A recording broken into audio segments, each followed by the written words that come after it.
I work as a volunteer at a weekly court-ordered group counseling program. Some of the tales I hear would be downright unbelievable if it weren't for the judicial proceedings backing up their stories.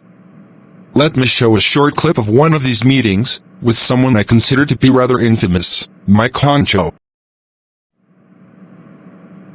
Now that we're back from our break, I would like to once again remind everyone that the hall closet is not an appropriate place for taking naked selfies.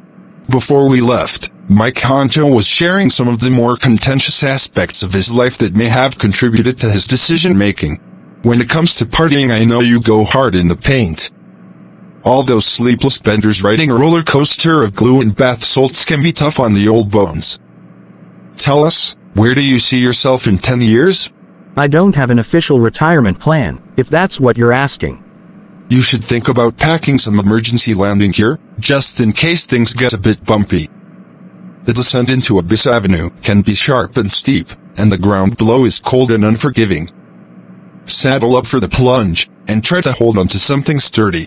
To be honest, I was always kinda hoping that one of my kids would grow up to be moderately successful, so I could live rent-free on the couch. It's funny how much less we need than expect as we get older. We go from hoping for a throne to settling for a bone. Irony is a twisted life, mate, my friend. Still, to lounge is to live. How's that plan coming along?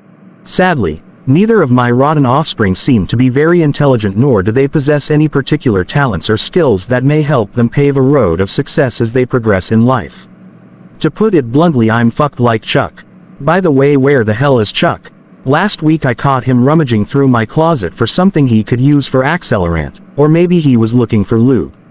He didn't specify. And who the fuck is this creepy lady sitting next to me wearing the $8 pantsuit? Her mustache is thicker than mine after a week of growth. Her name is Samara. And she may or may not speak English. You're not Alex Trebek, lady. Either shave it off or I swear to Christ I'll put up a tent and charge people money for admission. Sorry for drifting off onto a tangent about Madam Mustache here.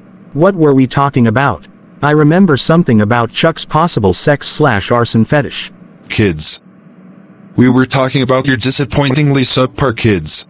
Ah, that's right. It amazes me how my son and daughter can embarrass and humiliate me, each while doing so in their own uniquely distinct manner.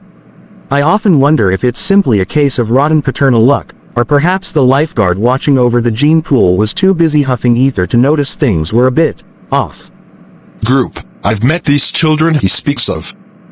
The man is not exaggerating.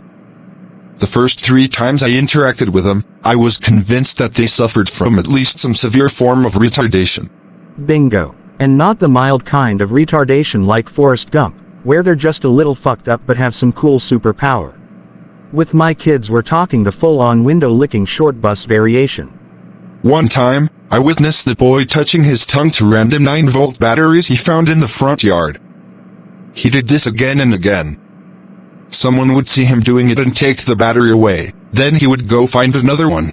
Ha ha ha ha, I remember that. When he ran out of batteries, the boy moved on to a bug zapper. Ha ha ha ha, he licked that bug zapper so much that his tongue and lips were numb for the next 10 days. The funniest part of the ordeal was the backstory.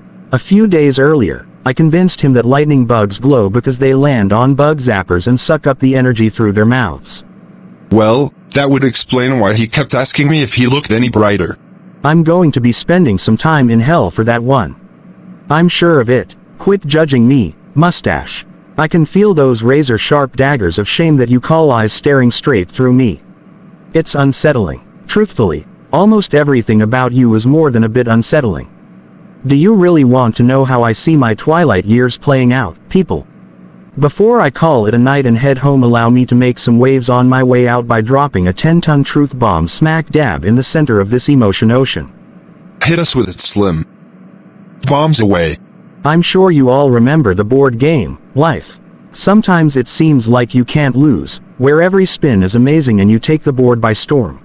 But some games, you manage to hit every. You have a baby, space on the board and your station wagon gets packed with pink and blue pegs. More than likely I'll wind up as that old bitter blue peg that's wedged on top of the car because the fucker is filled to capacity and I wasn't lucky enough to get an actual seat.